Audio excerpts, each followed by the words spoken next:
In the shadow of the untamed Arizona territory of 1876, Sarah Mitchell cradles her infant daughter, their faces illuminated by flickering candlelight in a humble desert cabin. The baby's distinctive jade-green eyes hold a secret that burns in Sarah's heart. They're identical to those of a mysterious stranger from her past. As she rocks gently in her grandmother's chair, her fingers trace the edges of a worn leather journal, its pages filled with unanswered questions about her child's father. Outside, the wind carries whispers of Apache drums across the desert, and somewhere in the vast expanse of the western frontier, a man with those same haunting eyes is making his way toward a destiny he doesn't yet understand. Could the approaching stranger be the one to heal their broken family? Before we jump back in, tell us where you're tuning in from. And if this story touches you, make sure you're subscribed, because tomorrow I've saved something extra special for you. The desert dawn crept through the cabin's weathered curtains, painting Sarah's world in shades of amber and gold. Her grandmother's rocking chair, the only piece of furniture she'd brought from her Boston life, creaked softly beneath her as she nursed Emma. The sound reminded her of home, of parlor conversations and crystal chandeliers, of a life that now seemed as distant as the stars that had guided her west. Emma's tiny fingers curled around a loose strand of Sarah's hair, tugging gently. The simple gesture brought tears to her eyes, not of pain, but of fierce love for this child who had become her entire world. In Emma's face, Sarah saw echoes of the life she'd left behind, particularly in those striking jade-green eyes that seemed to hold all the secrets of her past. "Hush now, little one," she whispered, more to herself than to her daughter. The morning routine had become her anchor. Feed Emma, tend to the chickens, check the water barrel, and scan the horizon for dust clouds that might signal approaching riders. Fear had become as familiar as her own reflection, a constant companion since that night she'd fled Boston's society circles with nothing but a handful of coins and her grandmother's chair strapped to a borrowed wagon. A knock at the door sent her heart racing. 3 sharp raps, Martha's signal. Sarah's shoulders relaxed as she crossed the rough-hewn floorboards, Emma balanced on her hip. Martha, the town's midwife, had been her salvation these past months, bringing supplies and, more precious still, news and companionship. "Land's sake, child, you're looking peaked," Martha declared, bustling in with her usual basket of provisions. The older woman's sun-weathered face creased with concern as she set her burden on the table. "And Miss Emma's growing like a desert flower after rain, isn't she?" Sarah managed a smile, watching as Martha unpacked bread, dried meat, and luxury of luxuries, a small jar of honey. "She's sleeping through the night now, most nights anyway." "Good, good." Martha's hands never stopped moving as she spoke, arranging supplies with the efficiency of long practice. "Though I'd wager you're not doing the same, are you? Still keeping watch?" Sarah turned away, pretending to adjust Emma's blanket. Martha knew her too well. The nightmares had become less frequent, but the fear remained. Fear of being found, of having Emma taken from her, of facing the consequences of her choices. "There's talk in town," Martha continued, her voice carefully neutral. "Apache movements in the territory, army patrols increasing, changes coming, whether we like it or not." The word Apache sent a shiver down Sarah's spine. She'd heard stories since arriving in the territory, tales of raids and revenge, but also whispers of honor and ancient wisdom. The natives remained a mystery to her, like so much of this harsh land. "I've been thinking," Martha said, pausing in her work. "Maybe it's time you considered joining us in town. The cabin's too isolated, especially with a little one. Sheriff Wilson's a good man. He'd help keep you safe." Sarah shook her head, a familiar argument rising to her lips. "The town's too public, too many questions. Emma needs her mother whole and well," Martha interrupted gently. "And you need more than just these 4 walls and old memories." The midwife's words struck home, but Sarah couldn't yield. Her fingers found the leather journal tucked in her apron pocket. Her own story, written in careful script during lonely nights. Someday she'd share it with Emma, explain why they lived as they did, why they couldn't trust easily or live openly. The rest of Martha's visit passed in comfortable routine, checking Emma's health, sharing quiet gossip about town happenings, planning for future needs. But as the older woman prepared to leave, she paused at the door, her face grave. "Sarah, remember what I taught you about the desert? How it looks empty, but it's full of life if you know where to look." She waited for Sarah's nod. "Well, sometimes what looks like safety, isolation, hiding, can be more dangerous than facing what's coming. Just think on it." After Martha left, Sarah returned to her rocking chair, Emma drowsing against her shoulder. Outside, a red-tailed hawk circled lazily in the morning thermals, free and untethered. She envied its liberty, even as she acknowledged the wisdom in Martha's words. The desert had taught her patience, resilience, and the art of survival. But as Emma grew, would this hidden life be enough? Could she keep running from the past when it lived in her daughter's eyes? She opened her journal, adding another entry to the growing collection. One day, these pages would tell Emma everything about the military ball where she'd met a handsome cavalry officer with jade-green eyes, about the scandal that had driven her west, about the choices that had led them to this sun-baked cabin on the edge of civilization. For now, though, the words remained private, a confession without absolution, a love story without an ending. Emma stirred, her small face turning toward the window where the desert light painted the world in shades of possibility. Sarah held her closer, breathing in the sweet scent of her baby's hair. Together, they rocked in the chair that bridged past and present, watching the sun climb higher over their sanctuary of secrets. The general store's bell jangled as the stranger pushed through the door, bringing with him the scent of sage and saddle leather. Conversation died like a snuffed candle as he removed his dust-covered cavalry hat, revealing dark hair streaked with silver at the temples. But it was his eyes that drew every gaze, jade-green and sharp as desert glass, taking in the store's interior with military precision. Behind the counter, Tom Fletcher straightened his apron, watching the newcomer with the careful neutrality that had kept him alive through 20 years of frontier commerce. "Help you find something, mister?" James Connor. The stranger's voice carried the refined edge of an Eastern education, at odds with his trail-worn appearance.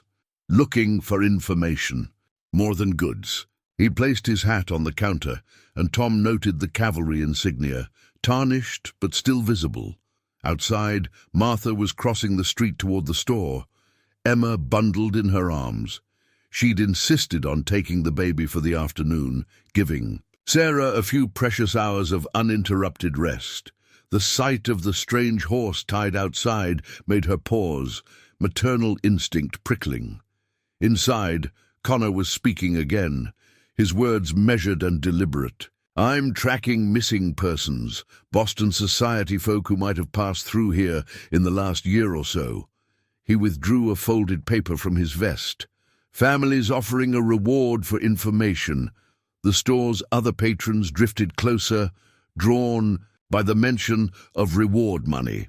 Tom's wife, Susan, emerged from the back room, her curiosity evident in her quick steps. But Sheriff Wilson, who'd been quietly purchasing tobacco in the corner, moved forward with purpose. "That's my jurisdiction you're talking about, Mr. Connor." The sheriff's hand rested casually near his holster. "Maybe we should discuss this in my office." Connor's eyes met Wilson's, something unspoken passing between the men. "Of course, Sheriff, though I'd appreciate any information the good citizens here might have first." Martha chose that moment to enter, the bell's cheerful ring a counterpoint to the tension. Emma, disturbed by the motion, began to fuss, and then something extraordinary happened. Connor's composed expression cracked, his jade-green eyes fixing on the child with an intensity that made Martha's breath catch. The baby turned at the sound of the bell, and for one heart-stopping moment, identical pairs of jade-green eyes met across the store. Connor took half a step forward before catching himself, his hand gripping the counter's edge. Sheriff Wilson didn't miss the reaction. "My office, now!" Connor recovered his composure, but his eyes lingered on Emma as Martha hurried past, keeping the baby's face turned away. He retrieved his hat, settling it with military precision. "Much obliged for your time," he said to Tom, though his attention remained on the door through which Martha had disappeared. As Connor followed the sheriff out, Susan Fletcher hurried to the window. "Did you see his eyes?" she whispered to No, one in particular. "Just like that Mitchell woman's baby." "Hush now," Tom cautioned, but the words had already taken flight, ready to race through town like wildfire. Martha didn't wait to hear more. She hustled toward Sarah's cabin, her mind racing faster than her feet could carry her. The stranger's arrival complicated everything. His Eastern manner, those distinctive eyes, the missing persons case. It couldn't be coincidence. The truth. She'd helped Sarah hide. These past months suddenly felt as fragile as a spider's web in a dust storm. She looked down at Emma, those telling eyes now closed in peaceful sleep, and quickened her pace. Sarah needed to know, needed to prepare. The quiet life she'd built in the desert was about to change, one way or another. Behind her the town hummed with fresh gossip, and somewhere between the sheriff's office and the general store, a story was taking shape. A story about a Boston society woman, a mysterious cavalry officer, and a baby with jade-green eyes that spoke of secrets too big for a small desert town to keep. Sarah knew something was wrong the moment Martha returned with Emma. The midwife's hurried steps and tight expression spoke volumes before she uttered a word. But it was Martha's careful, searching look that sent ice through Sarah's veins. "He's here," Martha said simply, passing Emma back to her mother. Sarah didn't need to ask who. Her fingers found the leather journal in her pocket, a habit born of anxiety, as she sank into the rocking chair. "Tell me." As Martha recounted the scene at the general store, Sarah's mind drifted to the journal's pages, to an entry written in elaborate script. Its ink now faded, but the memory sharp as broken glass. October 15th, 1875. Boston, the military ball at Hamilton House. Mother insisted I wear grandmother's pearls. They catch the light, just so, darling. But it wasn't the pearls that caught my eye that night. It was him, Lieutenant James Connor, newly promoted with eyes like spring leaves and a smile that promised adventure. When he asked me to dance, I felt the whole world shift beneath my feet. "Sarah, are you hearing me?" Martha's voice pulled her back to the present. "He's asking questions, looking for missing Boston society folk." Sarah clutched Emma closer, breathing in her sweet, powder-fresh scent. "Did he recognize her? Did he see those eyes? Hard to miss?" Martha sat heavily in the room's other chair. "It was like looking at a mirror, Sarah. He saw it too, clear as day." Another memory surfaced, this one written in shaky script during a stormy night on the Trail West, December 3rd, 1875. The scandal would have killed Mother. A military man, Sarah, and not even a proper officer family. But they didn't know him like I did, didn't see how he spoke to his men, how he treated the stable boys with respect, how he dreamed of bringing justice to the territories. When the pregnancy was discovered, Father gave me two choices: a convenient marriage to old Judge Barrett or permanent exile. I chose freedom, for myself, for my baby, for the love I couldn't deny. Sheriff Wilson took him to his office, Martha continued. "But Sarah, this isn't some regular bounty hunter. He carries himself like authority, and that cavalry insignia on his hat." Sarah's hand trembled as she opened the journal, turning to its most recent pages. She'd written about her fears here, about the future she dreamed of for Emma, about the regrets that visited her in the darkest hours of night. But she'd never written the whole truth about James. How deeply she'd loved him, how completely she'd trusted their future together, how devastated she'd been when his deployment orders came suddenly, sending him to the territories before she could tell him about the child. "He's investigating missing persons," Sarah murmured, half to herself. My father's work, no doubt. He never could accept defeat. Martha leaned forward, her face grave. The town's already talking. Susan Fletcher saw the resemblance. It won't take long for word to spread. Emma stirred in Sarah's arms, those telltale eyes blinking open. Sarah had seen that same questioning look countless times in another face, across candlelit dinners and secret meetings in the Hamilton house. Gardens. She'd been so young then, so certain that love could conquer all obstacles. I should have burned this, Sarah said, holding up the journal. Destroyed the evidence. No, Martha's voice was firm. Those words are Emma's heritage, her story. And maybe, she hesitated, maybe it's time for her father to know his part in it. Sarah stood, moving to the window. The desert stretched endlessly before her, painted in the fierce colors of sunset. Somewhere out there, James Connor was asking questions, following a trail that led straight to her door. The very thing she'd feared for so long was now inevitable. She opened the journal one last time, adding a final line in careful script, the past rides toward us on desert winds.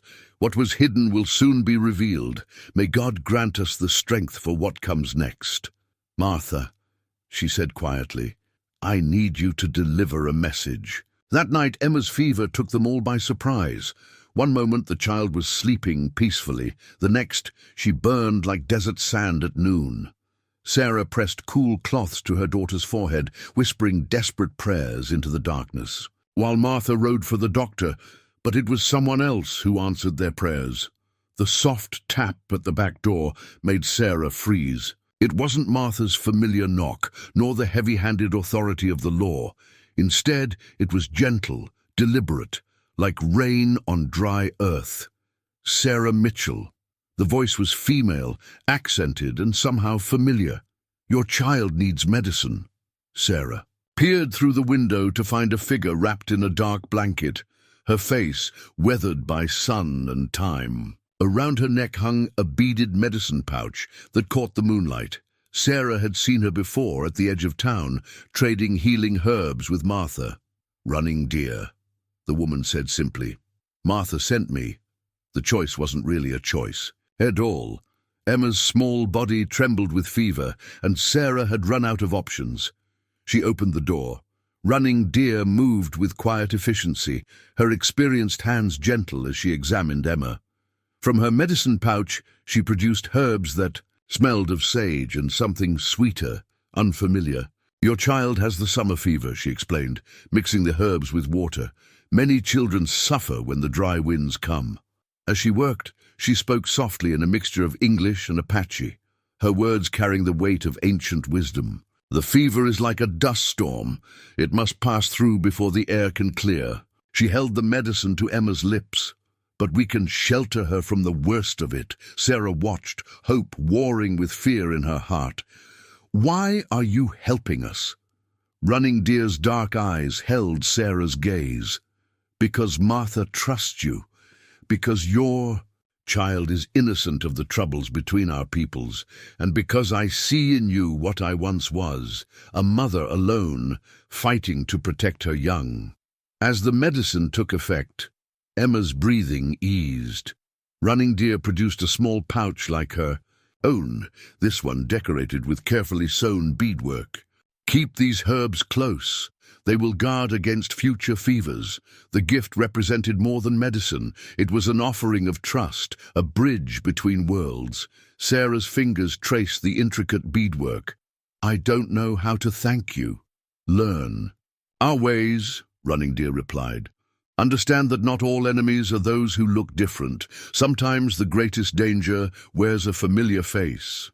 She paused, her expression growing serious. There is talk in town of a man who shares your child's eyes. Sarah's hand tightened on the medicine pouch. Have you seen him? He speaks our language, Running Deer said, surprising Sarah. He has ridden with Apache scouts. They call him Green. Eyes who sees true.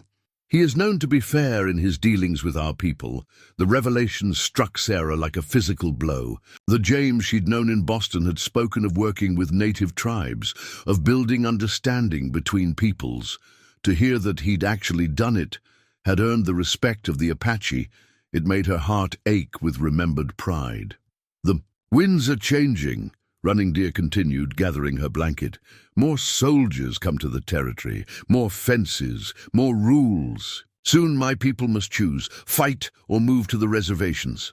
She touched Emma's cooling forehead gently. Your child bridges two worlds, like the medicine in her veins tonight. Remember that, when the time comes, to make your own choice. After Running Deer left, Sarah sat in her grandmother's chair, holding Emma close as the fever gradually released its grip. The medicine pouch hung around her neck now, its weight a reminder of unexpected friendships and the complexity of the path ahead.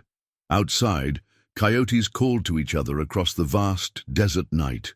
Sarah remembered James once telling her that coyotes were survivors, adaptable, able to thrive in the harshest conditions. Perhaps that's what she needed to become, not just someone who hid from the past, but someone who could adapt to whatever future approached on the horizon.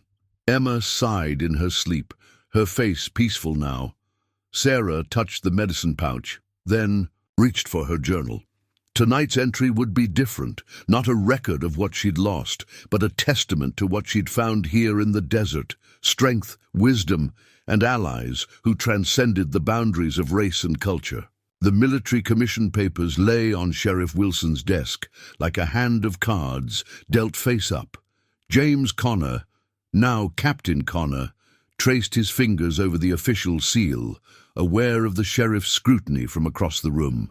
Mighty interesting. Orders you've got there, Captain, Wilson said, loading his pipe with deliberate care. Missing persons case seems an unusual assignment for a decorated cavalry officer. These are unusual times, Sheriff. James kept his voice neutral, though his heart raced at what he'd discovered in town. Those eyes, Emma's eyes, his eyes, there could be no mistake. And does your unusual assignment have anything to do with Sarah Mitchell and her child? The question hung in the air like gun smoke. James met Wilson's steady gaze. You've been protecting them. Protecting a woman and child who've done no wrong? Yes, I have. Wilson struck a match, the flare illuminating his weathered face. Question is, what are your intentions toward them? James withdrew a folded letter from his vest pocket, the paper worn soft at the creases from frequent handling. When Sarah disappeared from Boston, her father claimed she'd been coerced, kidnapped. He used his influence to launch a military investigation. He placed the letter beside his commission papers. But that's not why I'm here. No? Wilson's expression remained carefully neutral. I received this letter 3 months ago. Anonymous, postmarked from your town. James smoothed the paper flat, revealing elegant handwriting he'd recognize anywhere. Just 3 words. She has your eyes. Understanding dawned on Wilson's face. Martha, he said softly. Had to be Martha. I requested this assignment, Sheriff. Pulled every string I had. James's composure cracked slightly. I have a daughter, don't I? Wilson puffed his pipe thoughtfully. What I know or don't know about Miss Mitchell's situation isn't mine to tell, but I will say this. That child is the light of her mother's life, the very air she breathes. Sarah's father wants her brought back to Boston. The official orders are clear. James stood, gathering his papers with military precision. But orders can be interpreted in many ways. And how do you plan to interpret them, Captain? Before James could answer, hurried footsteps sounded on the boardwalk outside. Martha burst through the door, her usually calm demeanor shattered. Sheriff, the baby's sick, summer fever, Running Deer's with them, but... She stopped short at the sight of James. He was already reaching for his hat. Take me to them. Now. Wait just a minute, Wilson began, but James cut him off. Sheriff, that's my child out there, my flesh and blood, burning with fever. I've lost 2 years already. I won't lose another minute. Martha looked between the 2 men, then nodded slowly. Sarah sent me to find you anyway, Captain. She says it's time you knew the whole truth. She touched the worn leather journal tucked in her apron pocket, Sarah's most prized possession, entrusted to her for this moment. But understand this. If your presence brings harm to that girl or her baby, there's not a badge or commission in the world that will protect you. James accepted the journal with trembling hands, recognizing Sarah's handwriting on its pages. I never knew, he whispered. I was deployed so suddenly that she never had the chance to tell me. Well, Martha said briskly, you know now. Question is, what are you going to do about it? The answer crystallized in James's mind with military clarity. His orders, his commission, his duty, all of it paled against the reality of his child fighting fever in a desert cabin. The truth he'd sought for 2 years had found him instead, bringing with it a responsibility that transcended military authority. Take me to my family, he said simply. As they rode into the gathering dusk, James clutched Sarah's journal against his heart, feeling the weight of unspoken truths finally shifting toward revelation. Behind them, Sheriff Wilson watched them go, his pipe glowing like a beacon in the deepening shadows. The game had changed, and they all knew it. The only question now was whether love could bridge the chasm that time and circumstance had carved. Between two hearts that had never truly stopped beating as one, the telegraph arrived at dawn, its message stark against the yellow paper. Additional troops deployed. Stop Apache relocation orders. Confirmed. Stop proceed with original mission stop. Tom Fletcher's hands shook as he delivered it to the sheriff's office, where James had spent the night poring over Sarah's journal. The words hit James like physical blows. He'd known this was coming. The military had been building toward this action for months. But now, with Emma's fever barely broken and the truth of his family finally within reach, the timing felt like a cruel joke from fate. Sarah stood at the cabin window, watching running deer gather fresh herbs in the pale morning light. The medicine woman had stayed through the night, her quiet presence an anchor in the storm of emotions that had swept through the small home. Now, with Emma sleeping peacefully, Sarah could feel the weight of James's eyes on her back. You wrote everything down, he said softly, the journal open in his hands. Every hope, every fear, every moment I missed. I wanted her to know her father, Sarah replied, not turning. Even if she never met you. The floorboards creaked as he moved closer. Sarah, about the deployment, I know. I tried to send word to the fort, but you'd already gone. Her fingers traced patterns on the window pane. By then, Father had already arranged everything. Judge Barrett was waiting with the marriage license, and She took a shuddering breath. I chose to run. You chose freedom, James corrected, echoing her own words from the journal. You chose our child. Outside, running deer straightened suddenly, her head turning toward the east like a deer scenting danger. Sarah felt it too, a change in the air, a tension that had nothing to do with the conversation behind her. Riders coming, Running Deer called softly. James moved to the window, his shoulder brushing Sarah's. The touch sent electricity through her skin, just as it had that first night at the military ball. Military patrol, he confirmed grimly. And they're carrying relocation orders. Sarah's hand flew to the medicine pouch at her neck, Running Deer's gift, symbol of a trust about to be tested. They'll force them onto reservations. They'll try.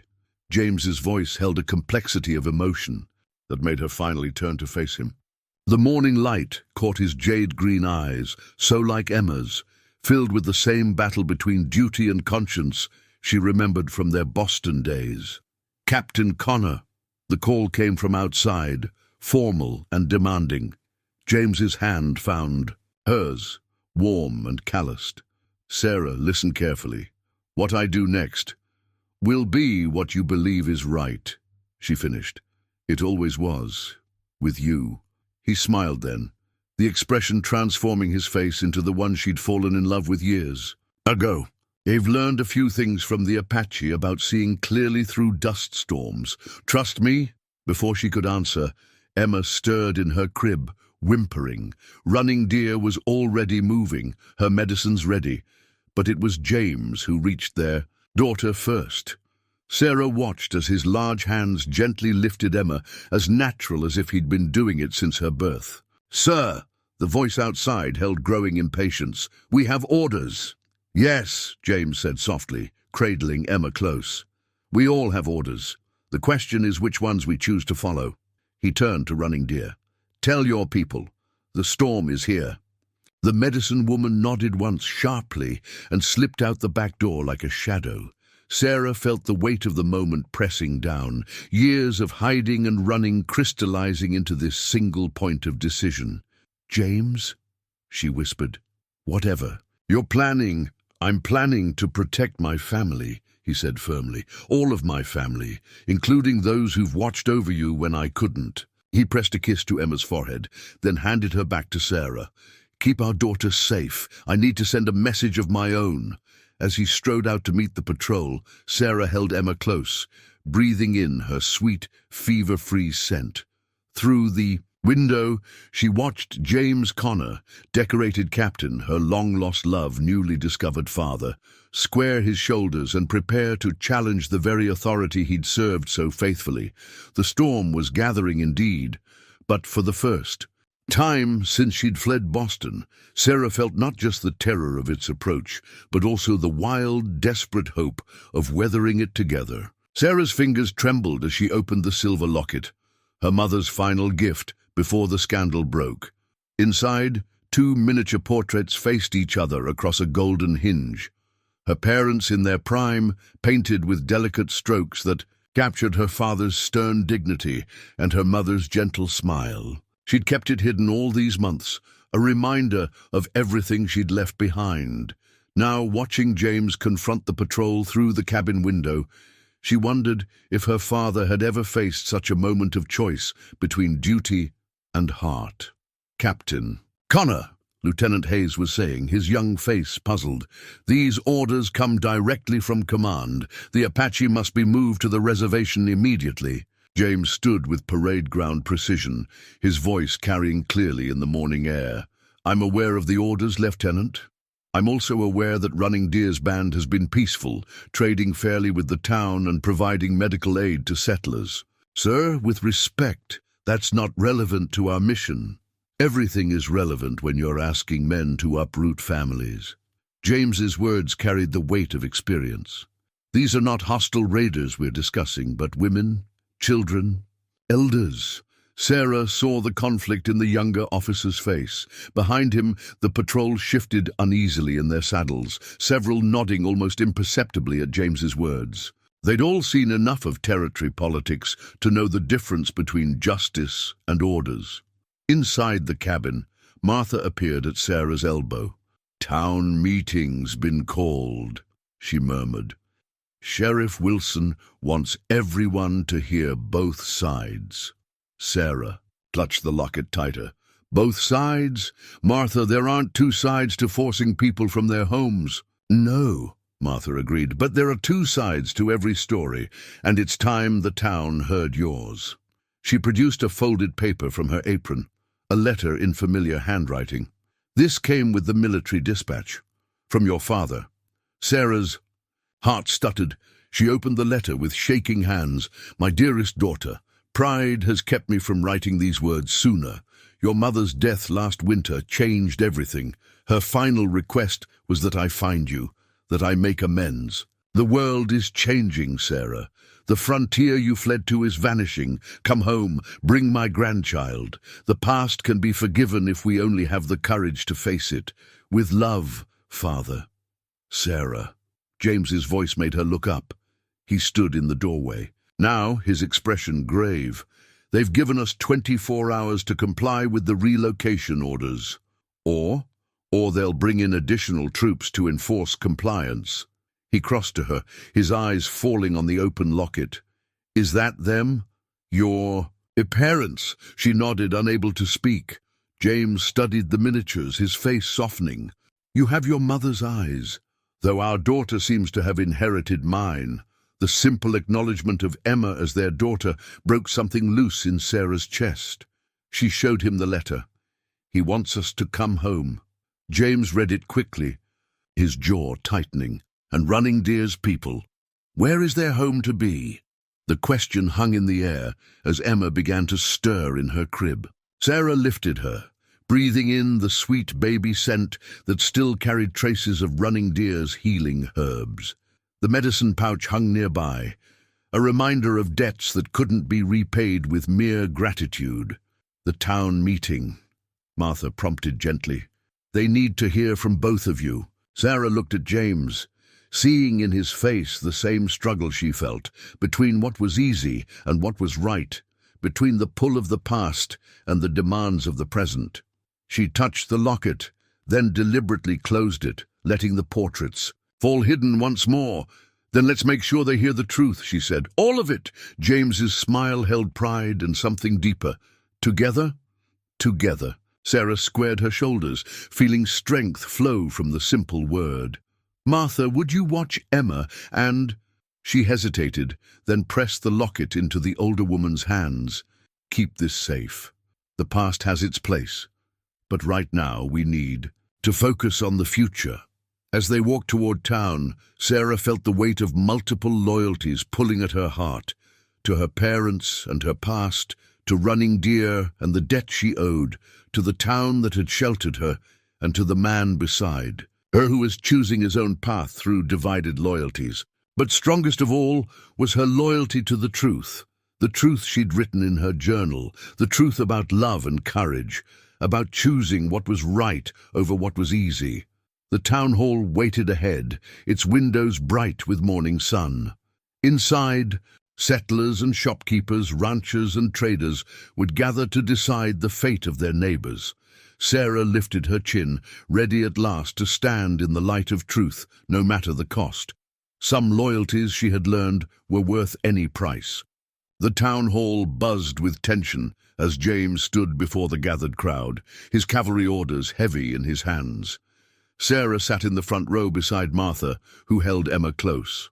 Running Deer had chosen to remain outside, but her presence was felt in the medicine pouch still hanging around Sarah's neck.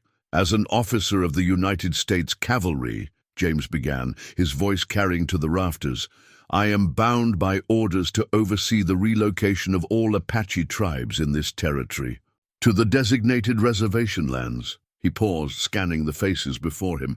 "As a man who has ridden with Apache scouts, learned their ways, and seen their humanity, I cannot in good conscience enforce these orders without speaking the truth as I know it." Sheriff Wilson leaned against the back wall, his weathered face unreadable. Susan Fletcher whispered to her husband, while other townspeople shifted in their seats, the weight of decision heavy in the air. "Running Deer's people have been peaceful," James continued. "They've shared their medicine, their knowledge of the land. They've helped us survive in a territory that would have defeated many of us otherwise." His eyes found Sarah's. "They've protected those who needed protection, asked no questions, passed no judgment." "But the law's the law," someone called from the back. "We can't just ignore military orders." "No," James agreed, "we can't." With deliberate movements, he unpinned his captain's bars from his collar. They caught the light as he placed them atop. "His orders on the podium, which is why I'm resigning my commission." A gasp rippled through the crowd. Sarah's heart thundered in her chest as James continued, his voice steady despite the magnitude of his decision. "I came to this territory tracking a missing woman and child. I found not only them, but also a truth larger than any military command. That justice and law are not always the same thing." He stepped away from the podium, moving to stand beside Sarah and Emma. "This is my family. These are our neighbors, and I will not be the instrument of their displacement." Martha squeezed Sarah's hand as James dealt the final blow to his military career. But before the murmuring crowd could respond, the door burst open. Lieutenant Hayes stood there, face flushed with urgency. "Captain Connor!" Riders approaching. From the east, a full company, led by Colonel Barrett himself. The name hit Sarah like a physical blow. Judge Barrett's son, the man her father had tried to force her to marry, now commanded the troops sent to enforce the relocation. The past was racing to meet them with the speed of cavalry horses. James's jaw tightened. How long? 2 hours, maybe less. Sheriff Wilson pushed away from the wall. Seems to me we've got a choice to make, and not much time to make it. He addressed the crowd directly. This town's built itself on looking after its own. Question is, who do we count as our own? Sarah stood, taking Emma from Martha. Her voice shook at first, but grew stronger with each word. When I came here, running from a life others had planned for me, this town took me in. Running Deer's people did the same. They didn't ask about my past or demand explanations. They simply helped because it was right. She touched the medicine pouch at her throat. Now we have the chance to do the same for them. The town hall fell silent as her words sank in. Then Tom Fletcher stood. My store's got wagons. Could help move some of Running Deer's people, not to the reservation, but to safer ground. I know the old mining trails. Another voice added. Army patrols never use them. One by one, townspeople rose, offering help, suggesting routes, volunteering. Supplies. Sarah felt James's hand find hers, his grip warm and sure. The choice that had seemed so impossible moments ago was transforming into a path forward, carved by the collective will of a community choosing conscience over convenience. It won't be easy, James warned them. The army won't simply accept this. Nothing worthwhile ever is, Sheriff Wilson replied. He picked up James's discarded captain's bars, turning them over in his hands. Sometimes a man's got to choose between the stars on his collar and the stars that guide him true. He offered the bars back to James. Question is, Captain, which stars are you following? James looked at Sarah and Emma, at the townspeople now bustling with purpose, at the cavalry orders lying abandoned on the podium. In his eyes, Sarah saw the same certainty she'd fallen in love with years ago in Boston. Without words, she knew his choice. Their choice was made. The stars they would follow weren't pinned to any collar, but rather shone in the eyes of their daughter and in the hearts of people choosing to stand together against the tide of history. Running Deer's hand-drawn map glowed faintly in the lantern light, its charcoal lines showing hidden paths through the mountains that no army scout had ever traced. Sarah studied it intently as James loaded the last of their provisions onto the waiting horses. The old Apache trails lead north through Devil's Canyon, Running Deer explained, her finger tracing the route. Army horses cannot follow where we go. Too narrow, too steep. The night pressed close around them, moonless and thick, with tension. In the distance, a coyote called, once, twice, 3 times. Running Deer straightened. My people are ready. Sarah secured the map inside her jacket, close to her heart. Around them, the town had come alive with silent purpose. Wagons moved, without lanterns, loaded with supplies and Apache families. Tom Fletcher's store had been emptied of essential provisions, payment left on his counter in silver and turquoise. Sarah, Martha appeared from the shadows, Emma bundled securely in her arms. She's just been fed, should sleep through the worst of the journey. The older woman's eyes glistened as she handed over the baby. Martha, I can't thank you enough. Then, don't. Martha pressed a package into Sarah's hands. Food for the trail. And this. She produced a small leather pouch. Sheriff Wilson asked me to give you these. Inside the pouch, James's captain's bars caught the faint light. Sarah looked up questioningly. He says some stars are worth keeping, even if you can't wear them anymore. James appeared at Sarah's shoulder, his presence as steady as a heartbeat. The advance scouts report Barrett's company has stopped to water their horses at River Bend. Gives us maybe 2 hours lead. A soft whistle cut through the darkness, the signal. Around them, shapes moved in the night as the Apache began their journey north. Tom Fletcher's wagons creaked softly, heading east to draw attention from the true escape route. Time to go, James said softly. Sarah mounted carefully, Emma secure against her chest in a sling Running Deer had woven. The medicine pouch and map pressed against her heart like talismans. James swung into his saddle beside her, his eyes finding hers in the darkness. Sure about this? Sarah thought of her father's letter, of Boston's gilded halls, of the life she'd left behind. Then she looked at James, at their sleeping daughter, at the trust Running Deer's people had placed in them. Never been more sure. They rode out as silently as shadows, following Running Deer's lead. The town fell away behind them, its windows dark in solidarity with their escape. Sheriff Wilson had arranged for the Army Patrol's horses to develop mysterious lameness, buying precious time. The trail grew steeper, narrower, branches brushed their faces like questioning fingers. Emma stirred but didn't wake, soothed by the rhythm of the horses' careful steps. Ahead, Running Deer moved like smoke between the trees, reading the land with generations of knowledge in her bones. A shot cracked through the night, distant toward the east. The diversion was working, drawing Barrett's men toward the wagons. Instead of the mountain trails, James touched his horse closer to Sarah's. Tom Fletcher and his people know what to do, he assured her. They'll lead the army on a merry chase, then claim they were moving supplies to the northern settlements. Sarah nodded, unable to speak past the tightness in her throat. They were leaving behind more than a town. They were leaving the last traces of their old lives, riding into an uncertain future with only trust and love as their compass. The moon finally rose, a thin crescent that painted the landscape in silver shadows. Running Deer called a halt at a hidden spring, allowing the horses to drink. As Sarah dismounted, she felt the weight of the map, the medicine pouch, and James's captain's bars against her heart, physical reminders of all they carried with them. Knowledge, healing, honor, and hope. Emma woke briefly, her jade-green eyes reflecting starlight. Looking into them, Sarah saw not the past they were fleeing, but the future they were riding toward.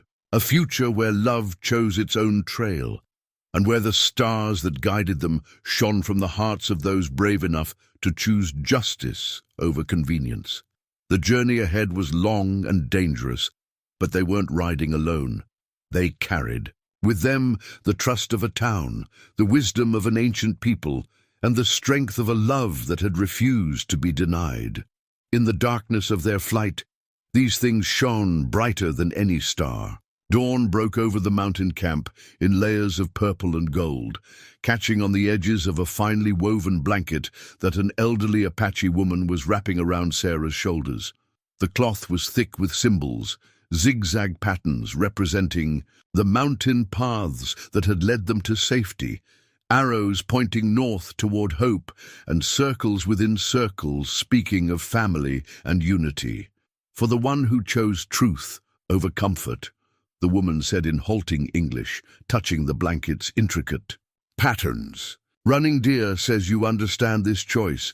Sarah pulled the blanket closer, its warmth a comfort after the cold mountain night. Across the camp, James spoke quietly with a group of Apache scouts, his words a mixture of English and their native tongue. Emma played nearby with several Apache children, her laughter bridging the language barrier that separated their worlds. The camp itself was a study in efficient beauty. Lodges rose among the pines, positioned to catch the morning sun while remaining hidden from the valleys below. Smoke from cooking fires disappeared into the forest canopy, dispersed by clever arrangements of hides that Running Deer's people had developed over generations. Your man speaks with our heart, the elderly woman observed, watching James. Many moons ago, he lived among us, learned our ways. Now he returns, bringing truth speakers with him. Sarah touched the medicine pouch still hanging at her neck. We've brought danger to your people. Danger walks all paths in these days, Running Deer said, approaching with herbs for the morning meal. Better to face it standing together than falling alone. She handed Sarah a sprig of sage. For cleansing, the old life must be washed away before the new one can take root. A commotion at the edge of camp drew their attention. One of the scouts who'd stayed behind to watch their back trail rode in, his face grave with news. James strode to meet him, listening intently to his report. "Barrett's men have split up," James announced, returning to their fire, half still following Tom Fletcher's wagons east, but the others are searching the mountain trails. "They're being led by a tracker from the reservation." Sarah's hands tightened on the gifted blanket. "How long?" 2 days, maybe 3, before they find this trail." James sat beside her, his face thoughtful. "The camp can be moved higher into the mountains, but with the winter coming, Running Deer added more sage to the fire, letting its cleansing smoke rise around them. There is another way. The people have always known it, though few settlers have seen it." She looked at James. "You remember the high canyon? The one your people called Devil's Tears?" Recognition flickered in James's eyes. "The hidden valley. But that's just a story the scouts tell." He stopped, seeing the knowledge in Running Deer's steady gaze. "My grandfather's grandfather found it," she said simply. "A place where the mountains cradle a valley like a mother holds her child. Water flows, grass grows, and the winter winds cannot find it. We have kept it secret, saved it for the time of greatest need." She met Sarah's eyes. "That time is now." Emma toddled over, her face smudged with clay from playing with the other children. A young Apache girl followed, showing Emma how to shape the clay into simple animals. Looking at them, Sarah saw the future Running Deer spoke of, a place where children of different worlds could play together, where ancient wisdom and new hope might grow side by side. James touched the captain's bars he now wore on a leather thong around his neck. A secret valley. It would have to be defended, protected. "That is why the people have chosen this time to share its knowledge," Running Deer said. "You understand both worlds. Speak with both tongues. Your heart knows the truth of both paths." She touched the blanket around Sarah's shoulders. "And your family bridges the gap between our peoples." The elderly woman who had gifted the blanket nodded approvingly. "The valley has waited for those who would understand its purpose. Not to hide, but to heal. Not to separate, but to bring together." Sarah watched Emma playing with her new friend, their small hands shaping clay into dreams only children could fully imagine. The blanket around her shoulders seemed to grow warmer, its patterns telling a story of paths chosen and truths embraced. "How far?" she asked softly. Running Deer smiled. "For those who know the way, 2 days' journey. For those who hunt us, it might as well be forever." The morning sun climbed higher, turning the mountain mists to gold. In its light, Sarah saw not an ending, but a beginning, a new path forward that honored both what they had left behind and what they had found in the courage to choose love over fear, truth over comfort, and hope over hatred. The wanted poster fluttered in the mountain breeze. James Connor's face rendered in harsh woodcut lines beneath the damning words, "Deserter, $500 reward." Running Deer's scouts had stripped it from a tree at the canyon's mouth, proof that Barrett's men had embraced a new strategy, turning their quarry from military targets into outlaws. "They're getting desperate," James said, studying his own likeness. "Barrett knows these mountains will be impassable once the winter storms arrive." Sarah watched from the lodge entrance as Emma learned to grind corn with the Apache women, their soft songs carrying on the wind. 2 days in the mountain camp had changed their daughter, her movements more sure, her eyes brighter with each new discovery. "The valley preparations continue," Running Deer reported, appearing silently beside them. "The old ones say the signs are good. Elk moving north, hawks circling the hidden passes. The winter will come early this year. Horses." Winnie cut through the calm morning. One of the lookouts signaled from his hidden post, 3 fingers raised, then 2. 5 riders approaching. "Bounty hunters," James said grimly. "Barrett must have hired local trackers." The camp erupted into silent action, a well-rehearsed dance of survival. Women doused fires with sand. Children gathered hunting decoys that had been drying in the sun, and warriors melted into the trees with bows drawn. Sarah! Martha's voice startled her. She still wasn't used to seeing her old friend dressed in Apache garments, her grey hair bound with leather strips. The midwife had caught up with them yesterday, bringing news from town. Take Emma to the cave, just like we practiced. Sarah scooped up her daughter, who understood enough to remain quiet. The cave entrance lay behind a curtain of water, the perfect hiding place for those who couldn't fight. Martha followed with her medicine bag and Running Deer's oldest granddaughter, who had been teaching Emma the Apache words for animals. James caught Sarah's arm before she disappeared into the cave. "Whatever you hear, I know," she whispered. "Be safe." His jade-green eyes held hers for a moment longer. Then he was gone, moving into position with the Apache warriors. Sarah ducked into the cave, where Emma immediately curled into her lap. Understanding the need for silence, through the falling water, they heard the bounty hunters approach. Horses stumbled on loose shale, riders cursed the treacherous path. Then James's voice rang out, clear and commanding. "This is sacred ground, gentlemen. I suggest you turn back." "Sacred ground don't mean much against $500, Captain," a rough voice answered. "Way I hear it, you're worth the same whether we bring you in breathing or not." Martha's hand found Sarah's in the darkness. Together, they listened to the deadly dance unfolding outside, the creak of saddle leather, the soft whisper of arrows being drawn. "Last chance," James called. "There are 24 arrows aimed at your hearts right now. Is Barrett's money worth dying for?" A long pause followed. Sarah could picture the bounty hunters scanning the trees, realizing too late they'd ridden into a trap. Finally, the spokesman answered, "Maybe not today, Captain, but Barrett's offering double for the woman and child. Says they're his family, stolen by a deserter. Man like that might not stop sending hunters. Then he'll learn what it means to hunt shadows." Running Deer's voice carried from somewhere in the trees. "This mountain keeps its secrets. Those who chase them too far don't return." The tension stretched like a bowstring. Sarah held her breath, feeling Emma's heart flutter against her chest like a trapped bird. Then came the sound of horses turning, hooves retreating down the trail. When James finally called the all clear, Sarah emerged to find the camp already returning to life. Fires rekindled, children reappeared from hiding places, and the warriors lounged casually in the trees as if they hadn't just faced down death. "They'll be back," James said, taking Emma from her arms. "With more men next time."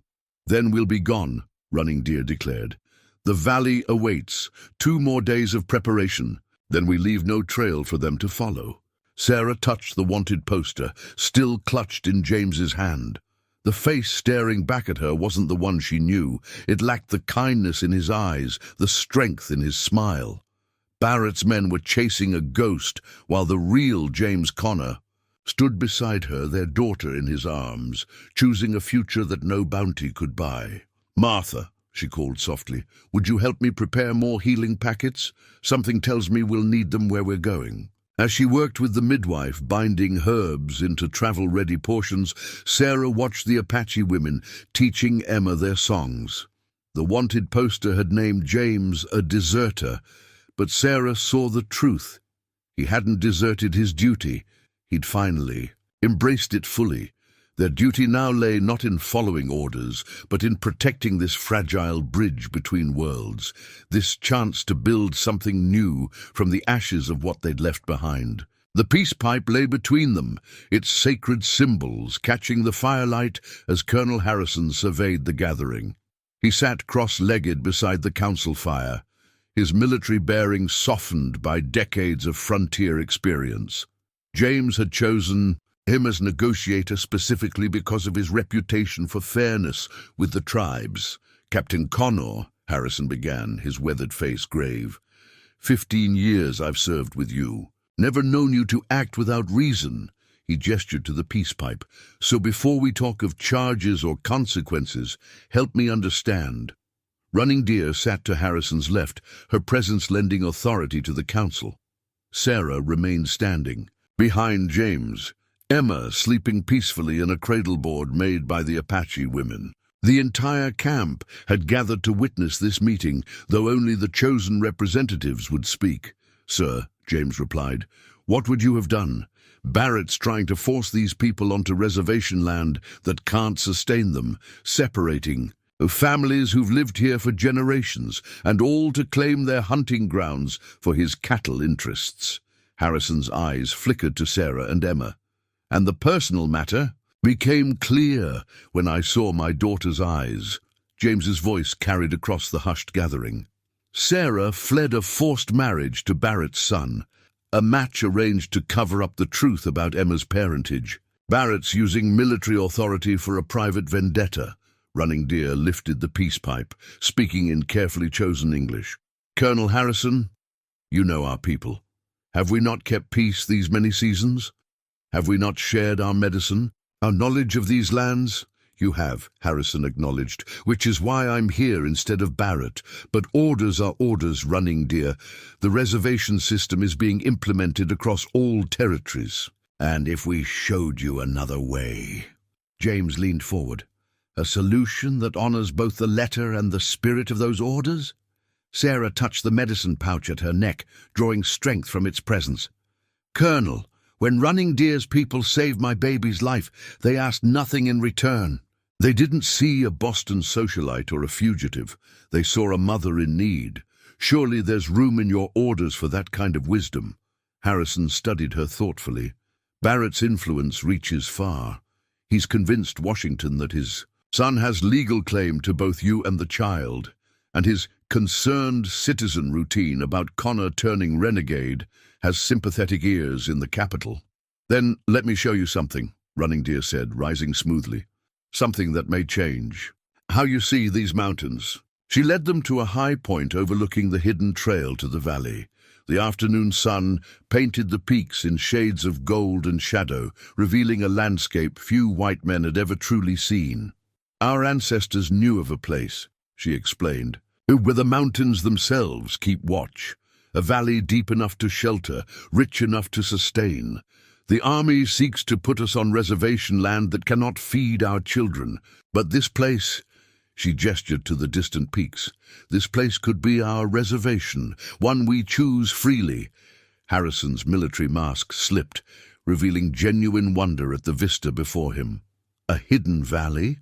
But surely it's been mapped." "No," James interrupted. "The Army's surveys missed it completely. I've seen the maps myself. As far as Washington knows, this is all impassable terrain. And you're proposing a compromise," Sarah finished. "Running Deer's people settle in the valley, technically fulfilling the reservation requirement. They maintain their independence while still being within the letter of the law, and Barrett's men can search these mountains forever without finding them." Harrison stroked his moustache thoughtfully. "And what of you three?" James squared his shoulders. "I'll accept whatever consequences come from desertion, sir, but Sarah and Emma are under Apache protection now. By tribal law, they cannot be surrendered to anyone claiming false authority over them." "Tribal law?" Harrison's eyebrow rose. "You're invoking tribal law while facing military charges." "I'm invoking the truth," James replied quietly. "The same truth you've spent 15 years defending on this frontier. The truth that says some things matter more than stamps on paper or stars on collars." Running Deer lifted the peace pipe once more. "You are known to us, Colonel Harrison. Known as a man who sees with clear eyes. Will you look now? Will you see the path that brings honor to all?" The colonel was silent for a long moment, his gaze moving from the distant peaks to Emma's sleeping face, to the gathered Apache families waiting for his response. Finally he reached for the pipe. "Show me this valley," he said. "Show me a way to write orders that serve justice instead of pride." The pipe passed from hand to hand, and with each breath of sacred smoke, the battle lines began to blur, replaced by the first fragile sketches of a different kind of peace. James's cavalry badge lay in the dust between the opposing forces, its polished surface catching the morning sun. On one side stood Barrett and his men, their horses stamping restlessly in the mountain air. On the other, James and the Apache. Warriors held their ground before the hidden trail, with Colonel Harrison positioned between the groups like a human demarcation line. "This is your last chance, Connor," Barrett called, his face flushed with barely contained rage. "Surrender the woman and child, and perhaps the court-martial will show leniency." Sarah stood at the entrance to the narrow pass, Emma secure in Running Deer's arms behind her. The medicine woman had insisted on this position. "Let him see what he cannot have," she'd said. "Let him understand the power of a mother's choice." "Your son has no claim here, Barrett," James replied evenly. "Colonel Harrison has seen the evidence. The marriage contract was never valid, and you know it." Harrison stepped forward, his authority heavy in his voice. "Barrett, stand down. That's an order." "An order?" Barrett's laugh held no humor. "I have orders too, Colonel. Signed by the territorial governor himself. These Indians are to be relocated immediately, and my son's property returned." "Property?" Sarah's voice cut through the tension like a knife. "Is that what you think we are?" She moved forward, ignoring James's protective gesture. "Your son never loved me, Mr. Barrett. I was just another business acquisition, a way to merge your cattle empire with my father's shipping interests." "You ungrateful—" Barrett started to raise his rifle, but Harrison's voice cracked like a whip. "Point that weapon at a civilian again, and I'll have you in chains." Running Deer chose that moment to step forward, Emma still in her arms. The child's jade-green eyes, so like James's, fixed on Barrett with innocent curiosity. The older woman spoke in clear, carrying tones. "You speak of property, of ownership. But look at this child. In her blood runs the strength of two worlds. In her eyes shines the truth you cannot buy or sell. The Great Spirit has given her a path. Who are you to stand against such medicine?" Barrett's men shifted uncomfortably.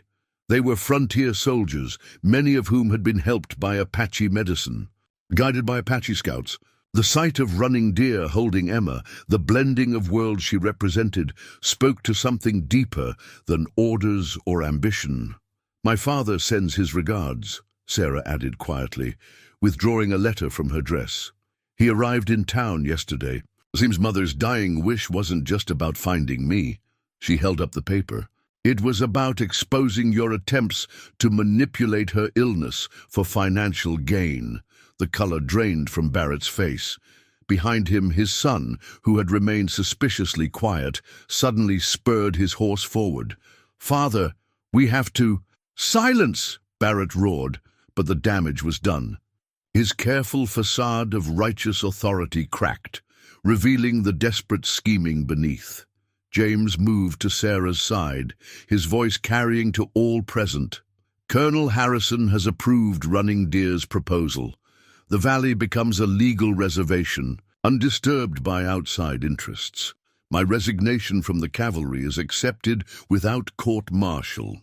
He paused, meeting Barrett's gaze. "And Sarah's father has withdrawn all business interests from your ventures. It's over." "Over?" Barrett's hand tightened on his rifle. "I didn't spend 2 years building this empire to have it destroyed by a deserter and a runaway bride. What happened next seemed to unfold in slow motion. Barrett raised his rifle. James moved to shield Sarah.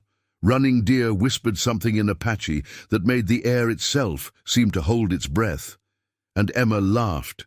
The sound, pure, innocent, full of joy, echoed off the canyon walls.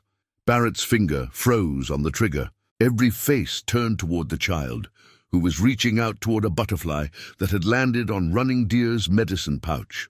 Colonel Harrison seized the moment. "Lieutenant Hayes, relieve Mr. Barrett of his weapon. He's under arrest for attempting to use military authority for personal gain." He turned to Barrett's son.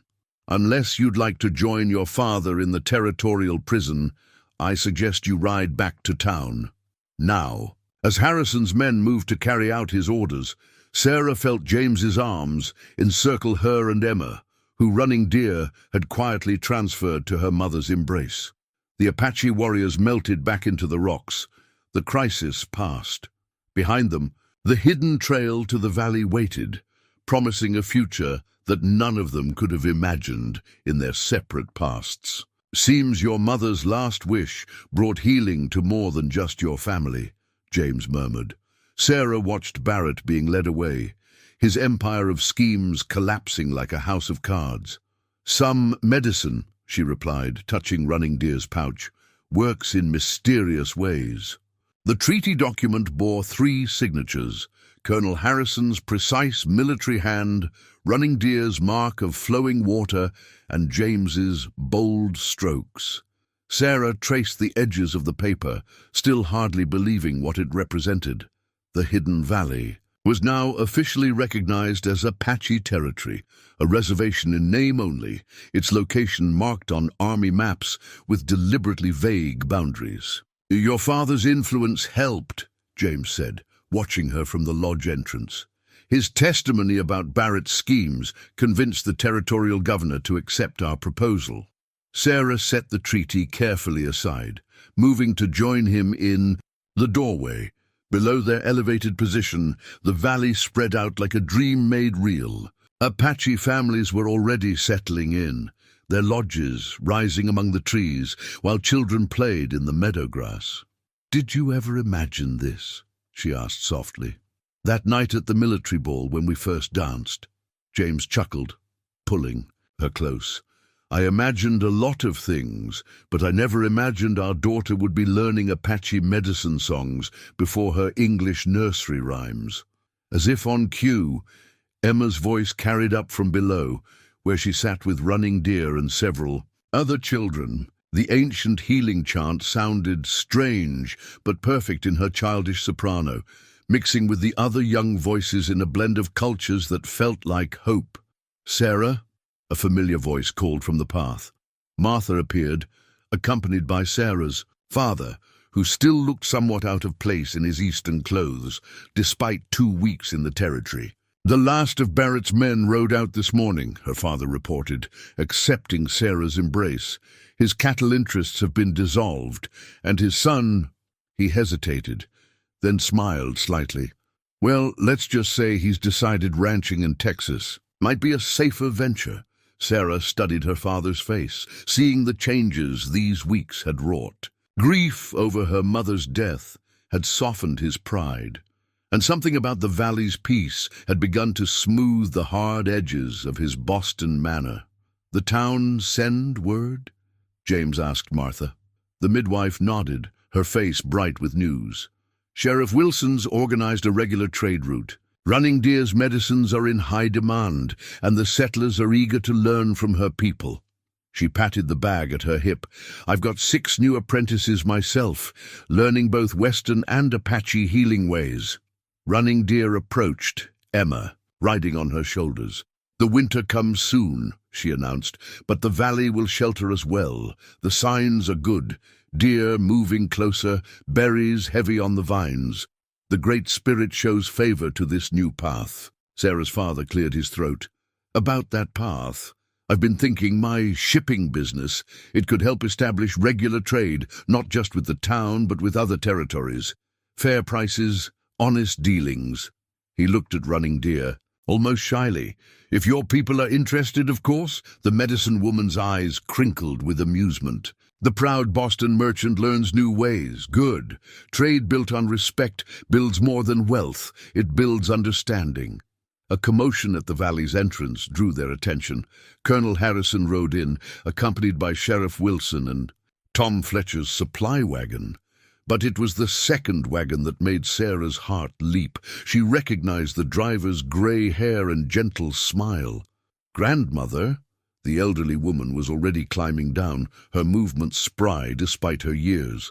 "Did you think I'd let your father have all the adventure? Besides," she added with a wink, "I brought you something." From the wagon, helpers lifted a familiar shape wrapped in blankets.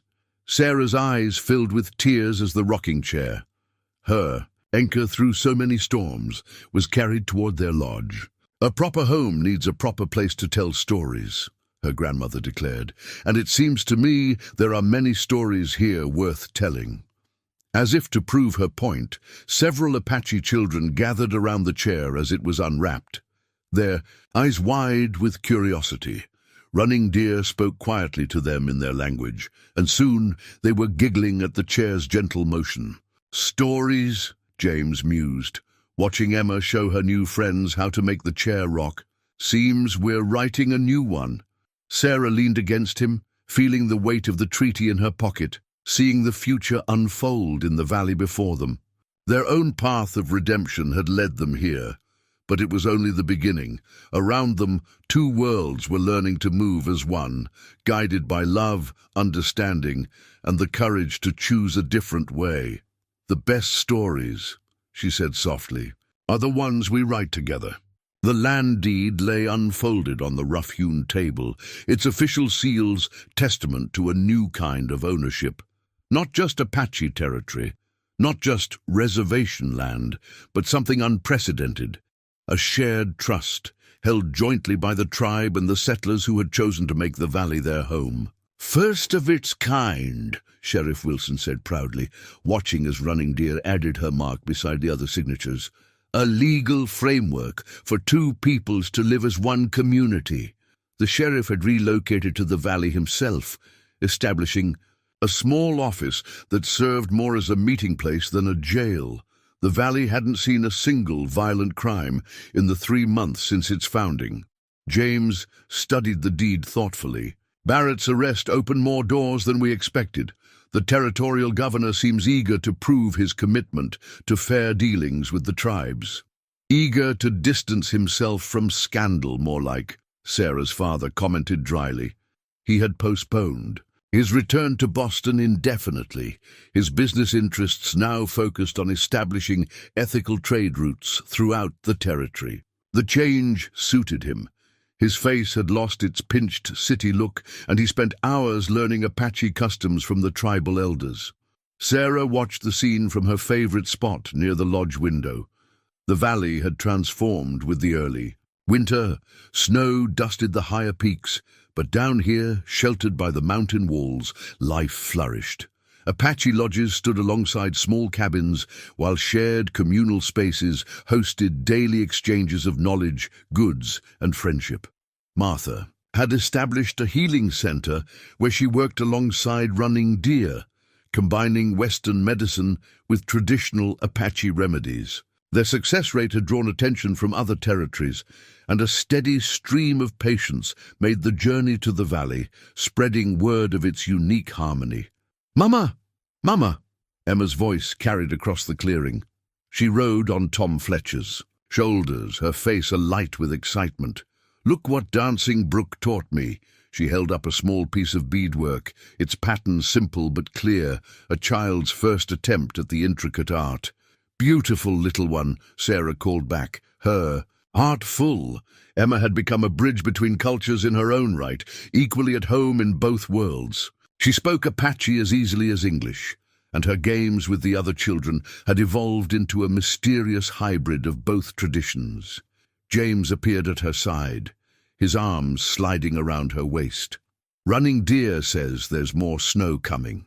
The valley's first real winter test." "We're ready," Sarah replied confidently. The community had worked together to prepare, combining Apache winter wisdom with settler knowledge. Stored food, shared resources, and carefully planned hunting rotations would see them through. Their lodge itself reflected this blending. Sarah's grandmother's rocking chair sat near a traditional Apache sleeping platform. Herbs dried from the rafters, while books lined rough shelves. Emma's cradleboard leaned against a Boston trunk, and James's cavalry badge hung beside Running Deer's medicine pouch, reminders of the paths that had led them here. Outside, the sound of children's laughter, mixed with women's work songs and the rhythmic chopping of firewood. Sarah's grandmother sat with a group of Apache elders, their hands moving in shared craftwork as they exchanged stories. The old woman had taken to valley life with unexpected enthusiasm, declaring that she felt younger here than she had in decades. "Riders, coming!" The lookout's call was calm. They had grown used to visitors. A small group from town appeared around the valley's hidden entrance, led by Sheriff Wilson's deputy. They brought mail, supplies, and news of Barrett's conviction. His scheme to use military authority for land grabbing had earned him 5 years in territorial prison. "Justice comes in many forms," Running Deer observed, joining Sarah at the window. "Some fast like lightning, some slow like growing trees. This valley," she gestured to the thriving community before them, "this is the slowest, strongest justice, the kind that changes hearts." Sarah touched the land deed, feeling the weight of what they had built. Every day brought new challenges, new adjustments, new learning. But watching Emma play with her friends, seeing James teach Apache youth about cavalry horses while learning tribal tracking methods himself, observing her father deep in trade negotiations that respected both cultures' values, she knew they had found something rare and precious. "We're writing a new story," she said softly, remembering her words from months ago. Running Deer smiled, her weathered face gentle. "No, my friend, we are living one." The family Bible rested open on a blanket woven with Apache symbols of unity and blessing. Sarah traced the newest entry in its pages. James Connor and Sarah Mitchell, joined in marriage under God's sky and by Apache tradition, witnessed by two peoples become one. The winter sun painted the valley in shades of gold as final preparations were made for the ceremony. Running Deer had insisted on this day when the sun's path matched ancient markers in the valley walls. "A good time for new beginnings," she'd said, her eyes twinkling with ancient wisdom. Martha fussed with Sarah's dress, a unique creation that blended her mother's lace with beadwork crafted by the Apache women. "Something old, something new," the midwife murmured, adjusting the medicine pouch that still hung around Sarah's neck. "Though I suspect we're making our own traditions today." Emma twirled nearby in her own special dress, scattering flower petals and sage leaves in equal measure. At 3 years old, she had no sense of the historical significance of this day, but she understood joy well enough. "Pretty, Mama," she called out, her jade-green eyes sparkling. "Yes, my love," Sarah replied, watching her daughter dance between worlds with effortless grace. "Everything is pretty today." The ceremony itself broke every convention of both cultures, yet somehow honored them all. James stood tall in his formal jacket, but wore Apache symbols of protection beaded into his shirt. Sarah's father walked her not down an aisle, but along a spiral path marked with stones, each step representing the journey that had brought them here. Running Deer led the Apache blessing, her voice rising and falling like wind through mountains. Sheriff Wilson, who had gotten himself ordained for the occasion, spoke the Christian words with equal reverence. The prayers of two peoples rose together, neither diminishing the other. "Two stars may follow different paths through the night." "Sky," Running Deer proclaimed, "but they shine with the same light. So it is with truth, with love, with the Great Spirit who guides us all." When it came time for Emma's naming ceremony, incorporated into the wedding at Running Deer's suggestion, the little girl stood perfectly still, seeming to understand the moment's importance. Her Apache name, Dawn Child, acknowledged her, a role as one of the first to bridge their peoples. The Bible recorded both names side by side, a testament to her dual heritage. Martha, who had been nominated as Emma's official grandmother in Apache tradition, wrapped the child in a special blanket. "She carries both bloodlines now, proper and legal in the eyes of all," the midwife announced proudly. The celebration that followed defied any single cultural tradition. Apache drums kept time with fiddle music from town. Traditional dances evolved into new forms as settlers and tribal members joined in together. Food from both cultures filled long tables, and stories were exchanged in 2 languages, sometimes simultaneously. Sarah's father surprised everyone by presenting a gift he'd commissioned, a new page for the family Bible, illustrated by artists from both communities. It showed the valley in delicate watercolors, surrounded by symbols of both people's faiths. So future generations will know where their story truly began, he explained, his voice thick with emotion. As evening approached, Running Deer gathered everyone for a final blessing. The winter comes, she intoned, but it finds us strong together. The valley shelters us, as the love of family shelters the heart. What has been joined here? Two peoples, two hearts, two traditions. Let no force of man or nature tear asunder. James held Sarah close as the stars began to appear above the valley walls. Emma had fallen asleep in Martha's arms, the new blanket wrapped snugly around her small form. Around them, their unprecedented community celebrated not just a wedding, but the birth of something larger, a new way of living, of seeing, of being family. "Look," James whispered, pointing to where the evening's first star shone directly over. "The valley's heart. A good sign," Running Deer would say. Sarah smiled, touching the Bible where their names were now recorded for posterity. "No, my love, not just a sign, a promise." Emma's journal lay open on her small desk, its pages already containing her first attempts at both English letters and Apache symbols. The leather-bound book had been Running Deer's gift on her 4th birthday, for the one who will tell our story to the next generation. 1 year had passed since the wedding that united more than just two hearts.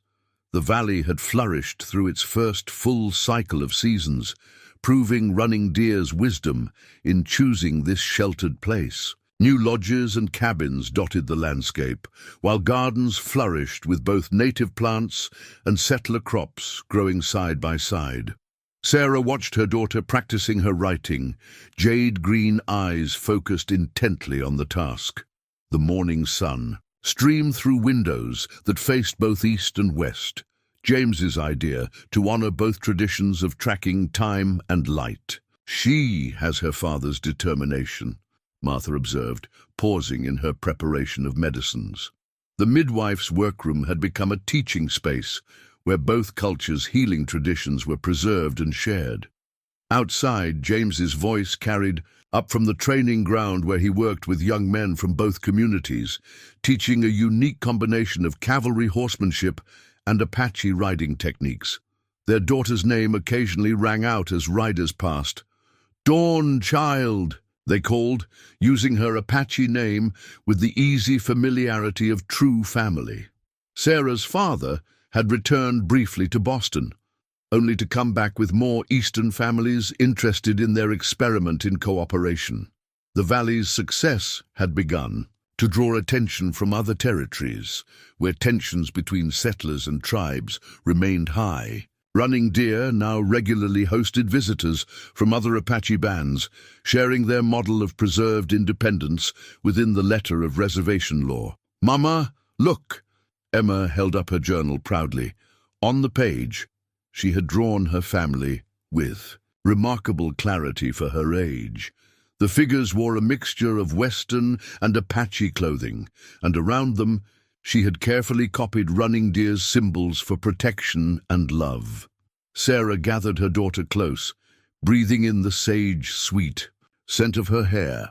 Through the window, she could see her grandmother's rocking chair on the porch, where the old woman sat with Apache elders each evening, their shared wisdom creating new stories from old truths. The medicine pouch still hung beside James's cavalry, badge on their wall, no longer just reminders of the past, but symbols of a future they had dared to imagine. Their daughter would grow up knowing both worlds, not as separate spheres to be bridged, but as one unified heritage to be celebrated. As if summoned by her thoughts, James appeared in the doorway, his smile as warm as the day she'd first seen it across a Boston ballroom. Behind him, Running Deer approached with fresh herbs for Martha's lessons. The evening would bring the whole community together for storytelling, where tales from both cultures would weave together under the vast desert stars. Emma returned to her journal, adding more figures to her drawing. Martha, Running Deer, her grandfather, the sheriff, all the extended family she had gained. Sarah touched her own journal, now filled with their story, and smiled. They had come full circle, finding home not in any one tradition, but in the love that had dared to imagine something new. Their story, like the valley itself, had become a testament to the power of choosing love over fear, understanding over prejudice, and the courage to believe in possibilities that others couldn't yet see.